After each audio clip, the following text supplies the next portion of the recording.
لمس الفواز. الحكم ماذا قال؟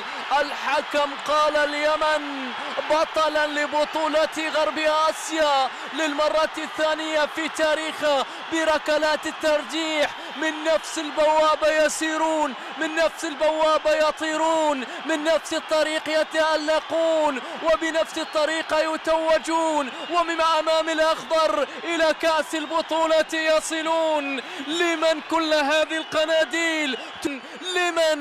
لمن لأجل اليمن، كل هذه الفرحة لأجل اليمن. الآن وفي هذه الأثناء يرفع كأس البطولة.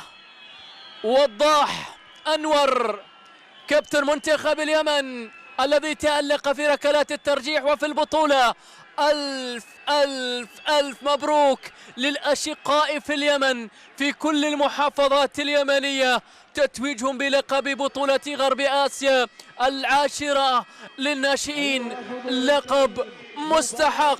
المنتخب اليمني يحتفل هنا، يرفع الكاس ويرفع العلم، زئير لأسود اليمن. اليمن من هنا تزف الأفراح من مجمع السعادة في كل ربوع اليمن. ألف مبروك للأشقاء، على أمل إن شاء الله أن تستمر الأفراح اليمنية. أنا سالم السالمي، ألتقيكم إن شاء الله في مباريات أخرى قادمة. تقبلوا تحياتي وإلى اللقاء.